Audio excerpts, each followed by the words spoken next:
স্বাগতম সনাতন জ্যোতিষ ও জীবন চ্যানেলে।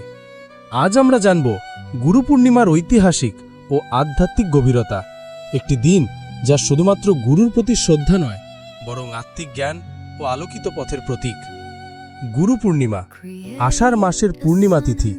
এটি এমন একটি দিন যেটি চিরকাল স্মরণ করিয়ে দেয় গুরুর প্রতি শ্রদ্ধা, ভক্তি এবং আত্মসমর্পণের মাহাত্ম্য।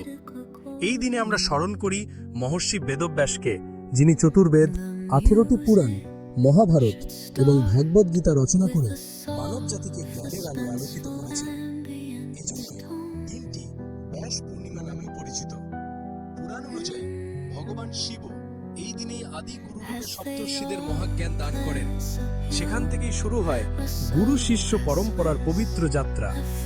গৌতম বুদ্ধ এই দিনে সারনাথে প্রথম ধর্মোপদেশ দিয়েছিলেন, যা বৌদ্ধ ধর্মে বর্ষাবাসের সূচনা চিহ্নিত করে। জৈন ধর্ম মতে 24তম তীর্থঙ্কর মহাবীর এই দিনে গৌতম স্বামীকে প্রথম শিষ্যরূপে গ্রহণ করেছিলেন। গুরু পূর্ণিমা কেবল বাহ্যিক উৎসব নয়, এটি আমাদের অন্তর্নিহিত গুরুর সঙ্গেও একটি সংযোগ স্থাপন, যিনি আমাদের জীবনের অন্ধকার দূর করে দেখান সত্য, জ্ঞান ও মুক্তির পথ। ভারতীয় সংস্কৃতিতে গুরুকে ব্রহ্মা, বিষ্ণু, মহেশ্বরের সমতুল্য মনে করা হয়। গুরুই সৃষ্টি করেন, পালন করেন আর ভুল পথ থেকে ফিরিয়ে নিয়ে আসেন।